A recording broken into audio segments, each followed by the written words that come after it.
Bueno, nada, como siempre.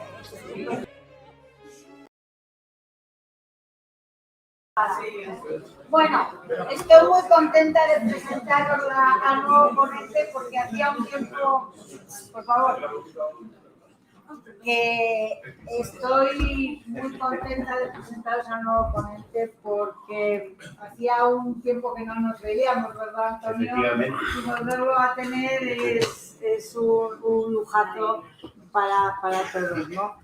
Estamos con Antonio Prado Gómez del IES Lucus Augusti de Lugo y nos va a hablar del Atlas histórico de William Herrera, ¿no?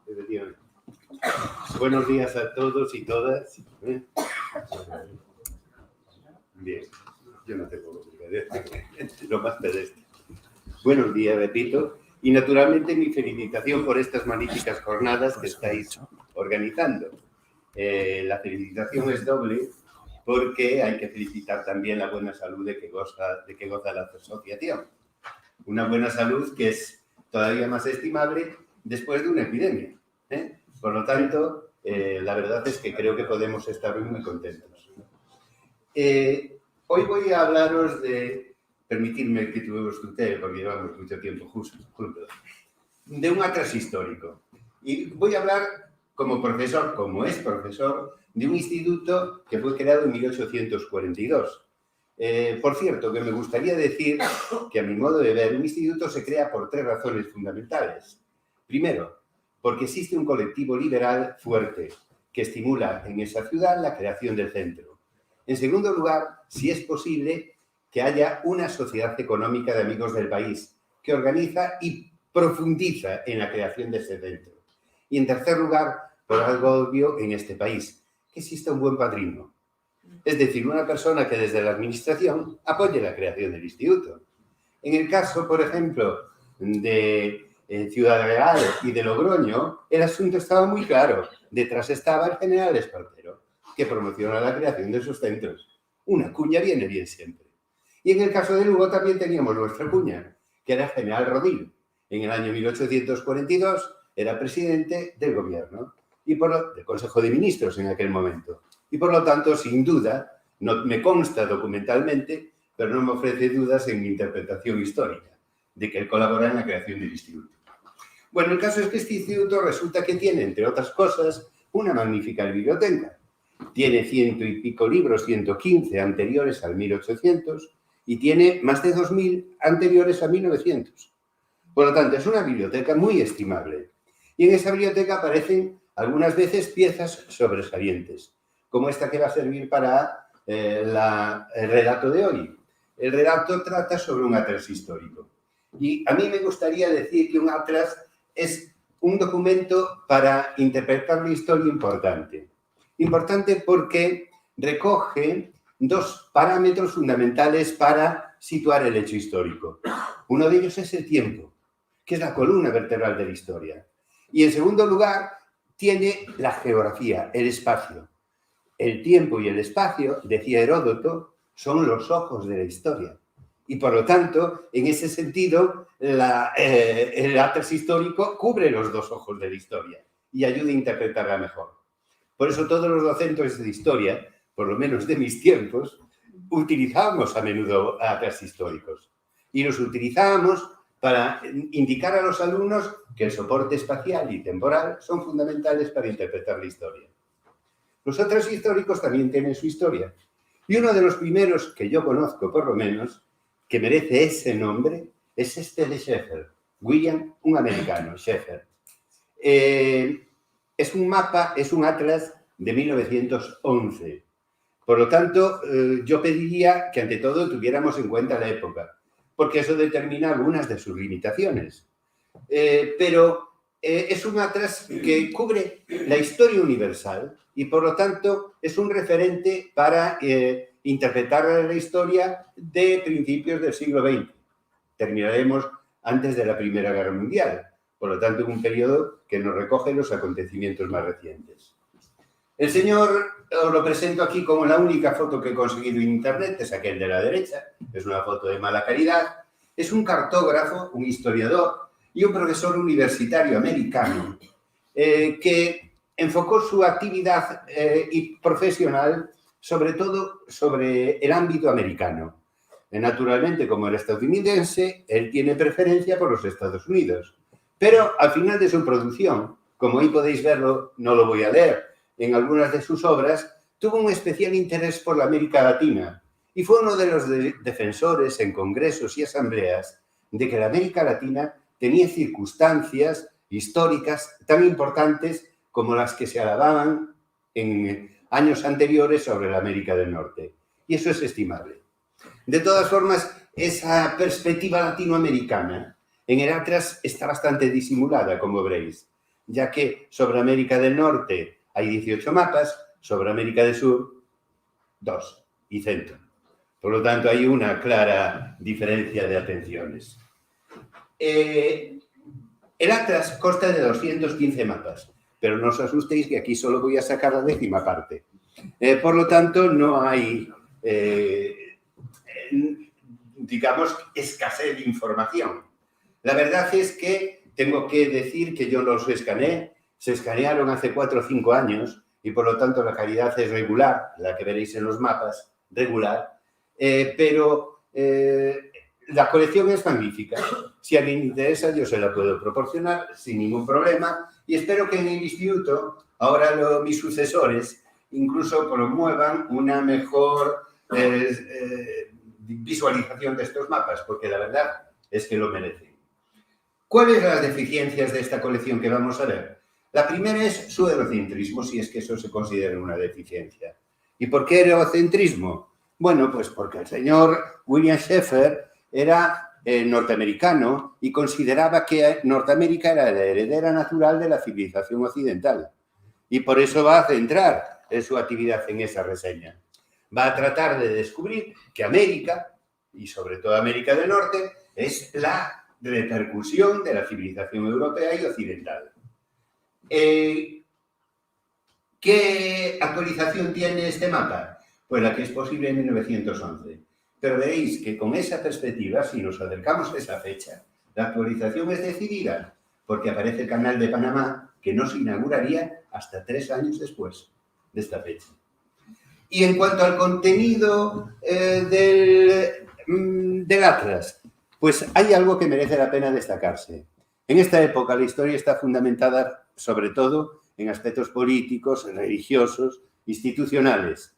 Pero Sheffer incluye también aspectos culturales, aspectos económicos y aspectos sociales. Y esto ofrece tanto más mérito cuanto si pensamos que la primera escuela importante que se ocupó de aspectos económicos y sociales anales, nace nada menos que 18 años después de 1911, en 1929, con Marbach y con Lefebvre. Por lo tanto, en este sentido, las intuiciones socioeconómicas del señor Sheffer son estimables. Vamos a seguir y empecemos con los mapas. Primero, estos dos que nos indican algo importante.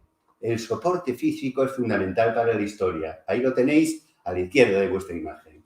Y ahí hay un mapa de la Europa occidental, del norte de África, del Asia oriental, y ese es el soporte que este señor escoge para decir, ojo, el espacio es importante. Y el segundo mapa es el último, el primero y el último, el alfa y el omega del Atlas. Bueno, pues en el segundo aparece el Canal de Panamá, lo veis ahí. El Canal de Panamá que construyen los americanos con un objetivo muy claro. Como veréis, unir sus centros de atracción imperialista, que eran el Caribe y el Pacífico. Y en esa imagen del Canal de Panamá aparece incluso un croquis topográfico que demuestra o recuerda las dificultades que tuvo la construcción del canal, que no se inauguraría hasta 1914. Bueno, pues empezamos la historia, en esta clase de historia acelerada de 15 minutos, ya menos. La primera sería la historia antigua. Y aquí tenéis a la izquierda un mapa de historia bíblica, es decir, la zona israelita. Esto de la historia bíblica todavía era importante en este momento. Era importante porque el cristianismo tenía la historia bíblica como un referente. Precisamente ayer estábamos en un Santo Domingo, en una iglesia, que tenía una historia bíblica, que nos contaron perfectamente, ¿no? Bueno, pues la historia bíblica sigue presente, todavía en este momento. Y no se puede olvidar esa referencia incluso en el atlas histórico. Y a la derecha ya empezamos con lo que merece la pena, los fundamentos occidentales. ¿Y cuáles son los fundamentos occidentales? Pues allí lo tenéis, el Egeo, como núcleo de la civilización cretense y micénica, y abajo el Nilo y el creciente fértil, el origen de Mesopotamia y Egipto, que sería el primer paso para interpretar el mundo occidental. Y vamos ya un paso más adelante. Después vendría, hay mapas naturalmente que no puedo poner, que tengo que mutilar por el tiempo, pero, por ejemplo, mapas sobre la expansión de Alejandro Magno, que es el primer contacto que existe evidente entre el mundo occidental y el oriental. Y aquí tenéis, en un paso más, las bases fundamentales de la civilización occidental, que son Grecia y Roma, Atenas y Roma, si lo representamos en sus ciudades. Incluso ahí aparece un pequeño croquis en estas zonas, bueno, no sé cuál es el puntero, pero en estas zonas pequeñas tenéis una imagen de la Acrópolis de Atenas y de la Roma republicana. Y luego los mapas ya de la Roma clásica y de la Atenas clásica. Y a la derecha, naturalmente, la proyección del segundo de sus imperios, el romano, que es ese que tenéis ahí. Un imperio romano que recorría el Mare Nostrum como referente y que tiene añadida esas cartelas pequeñas, una de ellas sobre Cartago, el gran enemigo del comienzo del imperio, allá arriba a la izquierda. Luego tenéis arriba el contexto de los pueblos latinos que rodeaban a Roma, y aquí a la izquierda un plano de Alejandría, la ciudad creada por Alejandro, que tenía significación muy grande en las luchas civiles del siglo I antes de Cristo. Bueno, pues siguiendo, ¿qué tenemos en este avance? La Europa medieval. Y en esta Europa medieval, en ese contexto del 814, las fechas tienen un significativo. En este caso, la muerte de Carlomagno, en el año 814. Pero lo que nos interesa de este mapa, Carlomagno está presente porque allí tenéis... Bueno, yo me gustaría saber dónde está el puntero para ayudaros un poco en este momento. Ah, este. Oye, aprovecho. Cuidado. Te la vas a pegar. Aquí. Ahí. Sí, perdona porque es que yo tengo que andar. Ahora ya procede.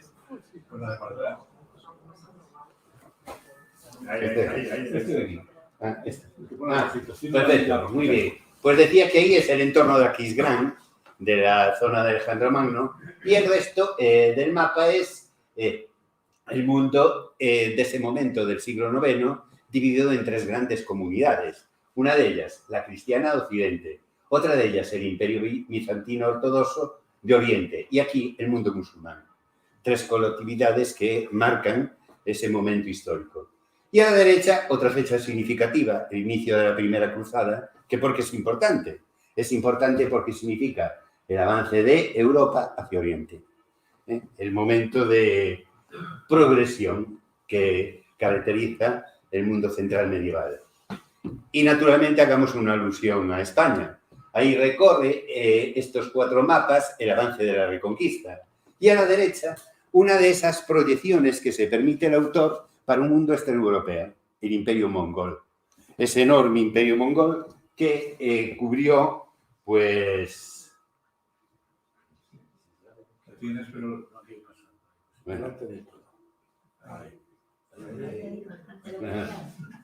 Bueno, pues ahí tenéis el Imperio Mongol que se construye en Mongolia, pero que se proyecta luego hacia el resto de Asia y hacia Europa. Llegamos al siglo XV, en este rapidísimo avance. ¿Y qué tenemos aquí? Tenemos el primer mapa de las colonizaciones. Un mapa de colonizaciones que tiene unos protagonistas fundamentales en el mundo ibérico, pero que también se añadirán ahí las colectividades anglosajonas, francesas, etcétera, etcétera. Esta es la primera proyección colonial del mundo. Y hay que destacar que es el recuerdo de las de las iniciativas de fines de la Edad Media. Por ejemplo, hay otros mapas referentes a las universidades que posibilitarán en el Renacimiento, y que recuerdan que el mundo moderno, que nace en el siglo XV, no está improvisado. ¿Qué tenemos según avanzamos? Pues tenemos recuerdos del mundo en la Edad Moderna, es decir, entre el siglo XVI y siglo XVIII. Por ejemplo, los acontecimientos de las guerras de religión, que marcaron pues, mucho el mundo europeo porque suponían la primera diferenciación de lo que había constituido durante la Edad Media un bloque ideológico claro, que era el cristianismo. Por el cristianismo se dividía y aparecía un protestantismo y un catolicismo como núcleos centrales de unas variantes ideológicas distintas. Y a la derecha tenemos el Imperio Turco, otra concesión estrictamente no occidental. El Imperio Turco que nace como continuador del mundo musulmán y que va incluso a amenazar Europa. Ese Imperio Turco llegaría en 1683 a amenazar a la propia Europa en el segundo asedio de Viena. El mundo moderno concluye con un segundo proceso colonial, que es mucho más abierto que el que vimos antes. Ahora prácticamente se recorre todo el mundo. Y entre otros, lo que le interesa al señor Schaeffer, que son los núcleos básicos del imperialismo americano. A la izquierda tenéis el Caribe, a la derecha tenéis el mundo del Pacífico. Entre ellos se va a construir el canal de Panamá y con eso la orientación imperialista norteamericana estará perfectamente definida. A la derecha tenemos ya los inicios del mundo contemporáneo y en esos inicios hay dos planos que son fundamentales, los de Versalles y París, para interpretar la Revolución Francesa. Pues bien, esos planos son los que marcan pues, el inicio del mundo contemporáneo para Schaeffer. Y en esos mapas tenéis una referencia de Versalles arriba y una referencia del París revolucionario abajo, que ayudan a interpretar ese proceso con el que se abría el mundo moderno. ¿Cómo continúa ese proceso? Con el heredero de la revolución, con Napoleón. Y aquí tenéis un mapa de Europa durante las conquistas napoleónicas.